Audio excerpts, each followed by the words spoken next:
Glauber Rocha considerava José Mojica Marins um gênio. Não são poucos os que o consideram uma fraude. A polêmica sempre andou ombro a ombro com este personagem de roupas escuras e unhas compridas. Festejado lá fora, cult aqui no Brasil, ele já virou até biografia. A gente teve a ideia de fazer o livro há uns 6 anos atrás, quando o Mojica começou a fazer sucesso no exterior, quando os filmes dele foram lançados lá, ele virou o tal Coffin Joe que todo mundo fala, né? A gente sentiu na época que ele estava muito famoso, mas pelas razões erradas. As pessoas conheciam ele aqui no Brasil mais pela cartola, pela unha grande, pelo lado mais folclórico dele. E muita gente, principalmente a geração mais nova, não tinha tido a oportunidade de ver os filmes que ele fez nos anos 60. A grande pretensão do livro é fazer com que o Mojica seja respeitado aqui como cineasta, exemplo de como ele já é no exterior. O que é a existência? Meu pai era toureiro, minha mãe dançava tango, flamengo, essas coisas todas. Eles corriam praticamente o Brasil todo. Minha mãe chegou uma época que falou, não quero viver vida de cigano, quero um local para ficar. Eu tinha perto de meus 3 anos de idade, quando os primos do meu pai, que eram donos da fábrica Cigarro Caruso, tinham um cinema em Vila Anastácio. E meu pai foi ser gerente do cinema. Eu logo vi que não tinha nascido para ser toureiro. Quem sabe era o que meu pai queria, era filho único. Um dia soltaram uma vaca, eu ainda pequenininho, e eu fui pegar a capa do meu velho, e quando a vaca veio, eu subi num poste. Tiveram que chamar meu pai para tourear a vaca. Meu pai veio me ensinar que vaca não se toureia, que ela vem de olhos abertos. É o touro que vem com os olhos fechados. Então eu vi que não servia para isso. E vendo aquelas imagens e movimentos do cinema, eu me impressionava demais, principalmente com Carlitos, que me fazia chorar.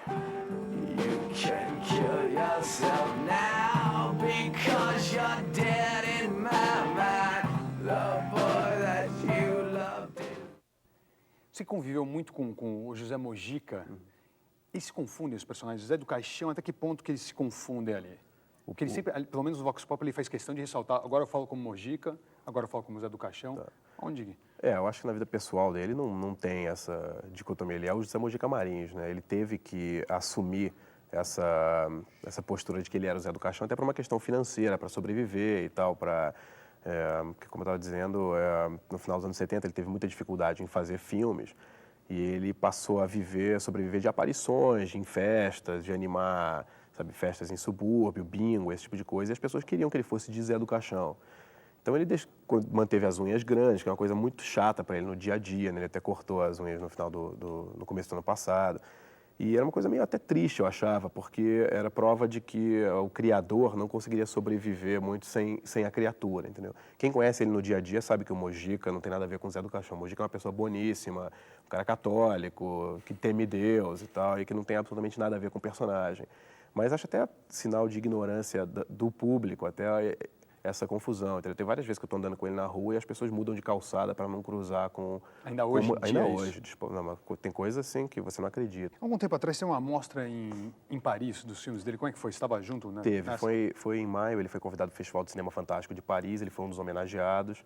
E, sabe, dá até pena de você voltar para o Brasil às vezes com ele, porque em Paris você tinha 800 pessoas por sessão, fila na porta, sessão extra porque estava esgotada. E não é só em Paris, a gente foi para Buenos Aires em abril, a mesma coisa. Eles tiveram que programar sessões extras porque não cabia todo mundo lá. E aí você vem para cá, programa um filme do Mojica, vão 20 e poucas pessoas. Você ainda fala que no livro tem uma passagem, até que ele voltou para o Brasil, foi animar um bingo, né? Ele saiu da Europa, o cara foi, em 97, ele foi homenageado nos festivais de Roterdã, Rimini na Itália, Bolonha, Siti na Espanha, tudo seguido. Voltou, não tinha nada para ele fazer, ele foi animar bingo. Então é uma coisa assim, sabe, a gente já sempre conversa sobre a possibilidade até dele morar no exterior, mas ele é um cara que não daria bem, até pela impossibilidade de falar outra língua. Então ele realmente gosta daqui, mas obviamente é frustrante para ele não poder ser reconhecido aqui como um grande cineasta. Zé do Caixão, o Mojica sempre enfrentou, então, dificuldades financeiras? Sempre. Foi uma constante na carreira dele? Foi, assim, era uma coisa muito curiosa, que os filmes davam muito lucro, mas não para o Mojica. Porque o contrato que ele fazia, ele nunca ganhava percentual, sempre os produtores enriqueciam e tal, e ele continuava num miserê de dar pena, né?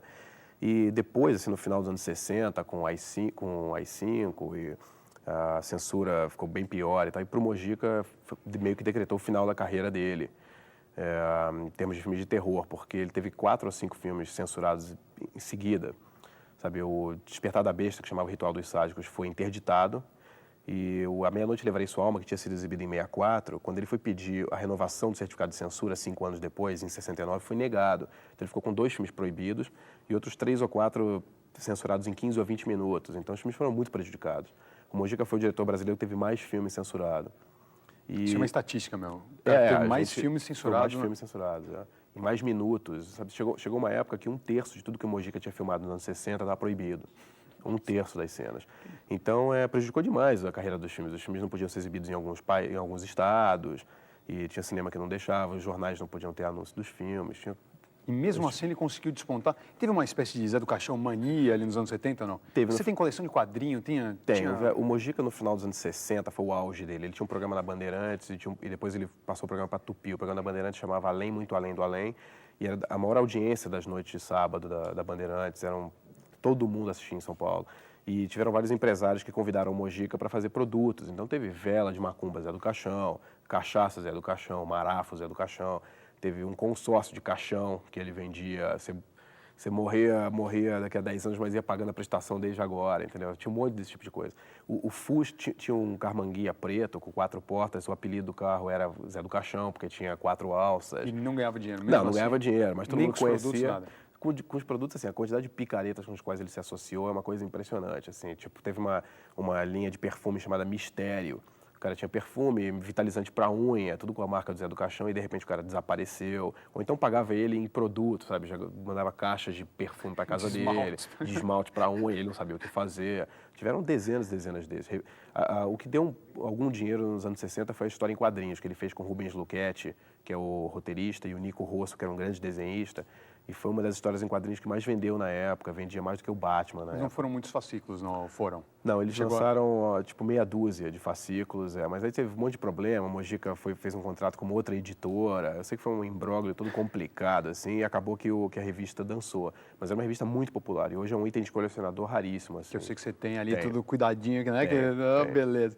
Para finalizar aqui, está tendo agora um concurso de sucessor do Zé do Caixão. Você acha que isso é possível? Ele é substituível ou não? Não, o Mojica, Na real. Não, o Mojica não é substituível. O que ele está procurando é uma pessoa para quando ele não puder mais interpretar o Zé do Caixão, uma pessoa que atue no lugar dele. Lógico que vai ser uma pessoa totalmente diferente dele e tal. O concurso já rolou aí, já tem um vencedor. Foram 400 ou 500 inscritos no Brasil inteiro. O negócio durou 1 ano. Foi promoção do Jornal Notícias Populares e do Mojica. E foi Rubens, um rapaz aí que foi escolhido sucessor do Mojica, que é realmente idêntico a ele e atua tão bem quanto ele. E agora o Mojica está meio doutrinando o cara para... ensinando toda a Tá filosofia do investindo. personagem e tal, para ele poder, quando ele assumir o cargo, digamos assim, ele poder fazer jus ao fardo que ele vai carregar, né? Só para finalizar aqui, ele fez o Zé do Caixão, acaso não era para ele, isso aí ia dirigir o filme, não era? A Meia-Noite Levarei Seu... O A Meia-Noite Levarei Sua Sua Alma, Alma. o Mojica ia só dirigir. Inclusive, o cara que ia atuar, Deu um cano... ele trabalhava até na TV Cultura, Laércio. Ele queria atuar, fazer o papel do Zé do Caixão. E no dia ele deu o cano, e o Mojica estava desesperado, estava com a equipe toda paga, não tinha o que fazer, e ele resolveu ele mesmo fazer o Chegou a fazer uns personagem. testes, não gostou de ninguém, falou, então eu mesmo faço. Exatamente. E fez o filme, e o personagem durou 30 e tantos anos aí, né? Meio por acaso. Como tudo na vida dele é meio por acaso e acabava dando certo, né? Agora nós vamos continuar então vendo Zé do Caixão, queria agradecer a sua presença. Obrigado, Barcinski. Zé do Caixão na área, vai lá. Eu acho que até 67, 68, o cinema de Mojica Marins ainda era visto, ou sempre até 67, 68, foi visto como um subproduto, uma coisa marginal, não é? Zé Mojica Marins, Zé do Caixão eram marginalizados pelo pessoal de cinema, pela crítica, por todo mundo. A partir de um momento, quando o pessoal do Cinema Novo, né, liderado pelo Glauber, a chamada geração Paissandu, começou, de repente, esse pessoal começou a mitificar a filmografia do Zé do Caixão. Como é que foi essa passagem, né? De marginal, você de repente passou a ser guru da intelectualidade brasileira?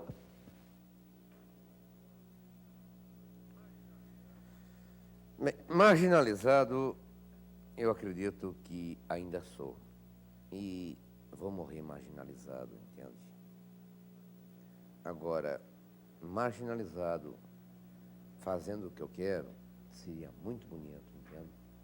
Então, praticamente na década de 60 até 68, eu ainda fazia o que quero. queria fazer, estava fazendo. Hoje, praticamente, se tornou uma coisa um pouco mais difícil, entende? Mas eu continuo marginalizado. Sibeli, no tempo que você trabalhou com o Zé do Caixão, qual foi a cena mais forte que você fez? Foi no filme O Estranho Mundo do Zé do Caixão, onde me jogaram ácido no rosto. E como é que foi esse negócio? Foi preparado assim com carne e colado no corpo através de uma cola que eles usaram. E depois foi assim, aos poucos, foi em várias tomadas. E foi um recurso assim próprio que ele usou através de Alka-Seltzer, mercúrio, para formar o sangue. Então deu um efeito assim fabuloso. Você considera o Zé do Caixão um bom diretor? Eu considero, em parte, ele é razoável. Agora, aproveito a sua pergunta para formular uma a ele. O que aconteceu, Mojica? Que você parece que parou no tempo. Eu gostaria que você me respondesse o que foi que houve. Porque dentro do seu realismo, dentro das técnicas próprias, você estava conseguindo, assim, realizar muitas coisas através disso. E eu acho que se você tivesse conseguido, dentro desse esquema, você teria continuado, assim, numa boa, teria chegado no auge. Francimere, eu não parei no tempo, eu parei no Brasil. Eu tive que ir para fora. Eu tive que ver o que acontecia lá fora. Praticamente, nós estamos numa evolução aqui no Brasil. Lá fora, eles estavam muito mais evoluídos. E as coisas que eu fazia aqui eram brecadas, paradas. A prova está que essa cena que você faz do ácido, que você mesmo fala, aqui no Brasil foi cortada. E lá fora foi aplaudida, entende? Quer dizer, é uma coisa incrível você falar que eu parei no tempo. Quando eu fui procurar saber o porquê de ser parado isto, por que não mostrado aqui no Brasil? E agora, depois de 12 anos, foi mostrado em Delírios de uma Normal. Fita essa, quem sabe, você não sabe. Não foi assistir, mas você está lá na cena do ácido. Somente aqui no Brasil. Na época não tinha sido passada. Agora, tenho certeza que você foi correndo ver, porque você sabe que no estrangeiro essa cena foi aplaudida. Então, eu não parei no tempo. Eu fui ver o que acontecia com o Brasil e lá fora. Entende? Então, eles estavam lá em cima e nós aqui embaixo. Então, eu achei que nós tínhamos que chegar lá. Então, voltei com tudo e parti para o tudo. E você trabalhou em outra fita que chama-se Inferno Carnal, convidada lá fora, e que não saiu aqui, por intermédio da Embrafilmes, ela não pôde sair do Brasil. O fato de você me considerar um diretor razoável, está certo, porque eu jamais poderia dar, na época, algo à altura que você está hoje. Hoje você tem 15 anos de cinema, na época você tinha 1 mês de cinema, entende? Então você me considera razoável quando você trabalhou comigo. Hoje eles te respeitam, porque você começou comigo e porque souberam que foi aplaudida a cena na Europa. Se eu não estivesse lá, você hoje não me chamava de razoável, certo? Estão te aplaudindo porque eu fiz alguma coisa por você. Fiz você ser alguma coisa no cinema nacional. Fiz você ser gente. Fiz você ter uma agência. Fiz você, hoje, explicar o que é o nosso cinema para o público. Que eu conheço a sua agência e te respeito muito. E acho que essa palavra razoável você nunca poderia ter usado comigo. Mas, tudo bem, você está aplaudida lá fora. Este foi o tempo que eu parei. Saber o que acontecia com o nosso cinema. Hoje eu sei. Então, estamos no mesmo nível.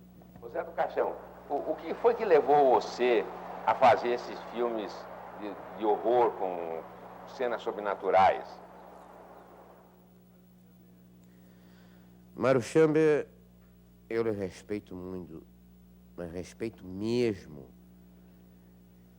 Você é um homem que merecia ter todo o respeito do mundo, como eu, aqui dentro do nosso país, entende?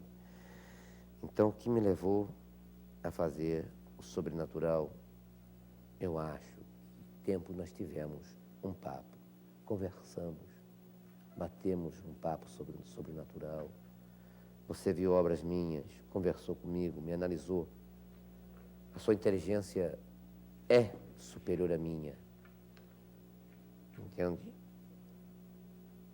O que me levou a isso foi praticamente aquilo que você estuda, o que vem depois da morte. Ou tudo, ou nada. Então, aí nós passamos a se igualar. Eu também quero saber se vem o tudo ou nada. E o povo quer saber isso. Isso vindo de você, Marichambre, para mim é uma honra muito grande saber que nós lutamos por isso. O que vem depois da morte. Ou tudo ou nada. Isso me levou a fazer o sobrenatural, a pesquisar. E isso, quem sabe, lhe levou a pesquisar a Zé do Caixão. Obrigado, Marichambre, por essa pergunta. Eu perguntaria ao senhor qual é o objetivo que o senhor tem em suas apresentações, sobretudo nesses filmes de terror, e se o senhor vê alguma mensagem positiva nisso. Se nós não vemos o mal e o bem, não vamos saber o que é o bem. Então nós temos que ter convívio com o bem e temos que ter convívio com o mal. Então toda a minha fita traz essa mensagem, entende? Traz uma mensagem praticamente de otimismo. Vamos para um mundo melhor. Vamos buscando nós, os brasileiros, entende? Saindo dessa frase que não dá para aturar lá fora, um país subdesenvolvido. Não dá mais para aguentar lá fora, porque nós temos homens inteligentes aqui. Não interessa a cultura, interessa o saber, o que vem na mente, o que o homem é. Estamos chegando lá, entende? Então, nosso povo, a poder da raça, a poder da sua inteligência, porque não teve dinheiro, não teve poder para estudo, entende? Mostra o seu saber. Então, na minha fitas, eu mostrei o saber lá fora, onde eu pude gozar. Aquilo nós chamamos de gozação aqui dentro, eu gozei lá fora, o povo. Eu acho isso importante, um brasileiro subdesenvolvido gozar os europeus desenvolvidos. Então eu acho uma grande mensagem, eu acho que diga alguma coisa para o nosso Brasil. Você diz que entrou em coma e visitou lugares espirituais. O que você viu quando estava entre a vida e a morte?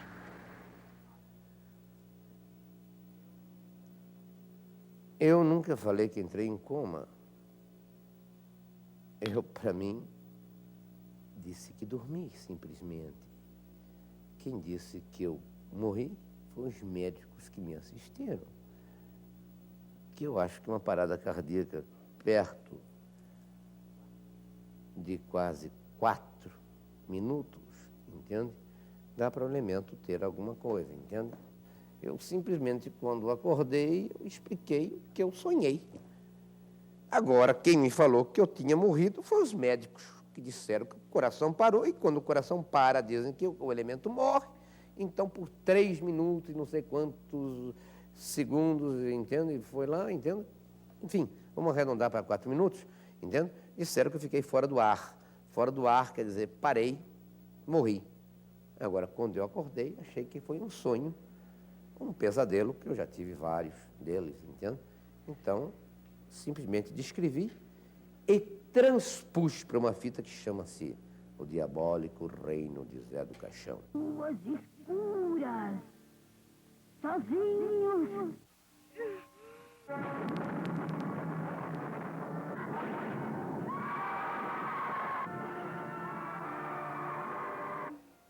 Agora está aí, na aflição angustiante da morte.